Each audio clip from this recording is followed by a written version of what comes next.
Narito na ang PTV Balita ngayon. Ipinagtibay na ng korte ng Kuwait ang guilty verdict laban sa pumaslang sa OFW na si Julie B. Ranara. Ang Migrant Workers Officer in Charge at Undersecretary Hans Kakdak. Inabisuhan na nila ang kaanak ni Ranara hinggil sa desisyon ng korte at tutulong din ito upang masampahan pa ng karagdagang kaso ang suspect. Base sa ruling ng Appeals Court ng Kuwait, makukulong ng 15 taon ang suspect dahil sa kasong murder at 1 pang taon dahil sa pagmamaneho ng walang lisensya. Magugunitang noong 2023, natagpuan sa isang disyerto sa Kuwait ang sinunog na bangkay ni Julie B. Lumabas sa investigasyon noon na ginahasa at pinatay ang OFW ng anak ng kanyang employer.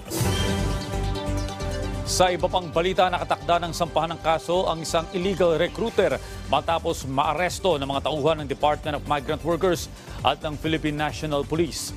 Secretary ng Joint Operations ng DMW at ng PNP Criminal Investigation and Detection Group na aresto ang suspect na si Mariam Mukalam, na tubong Lampayong Sultan Kudarat at kasalukuyang naninirahan sa Quiapo, Maynila.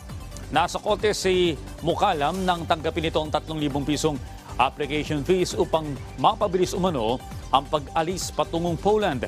Modus ng suspect na pangakuan ng kanyang biktima ng buwanang sweldo na 60,000 pesos bilang waiter. Kailanman kailangan umano silang magbayad ng 15,000 para mapadali ang pagproseso ng mga dokumento nito. Napisto ang suspect ng dumulog sa tanggapan ng DMW ang isa sa mga biktima. At yan ang mga balita sa oras na ito. Para sa iba pang update, i-follow today kami sa aming social media sites sa @PTVPH. Ako po si Audrey Goriseta para sa Pambansang TV sa Bagong Pilipinas.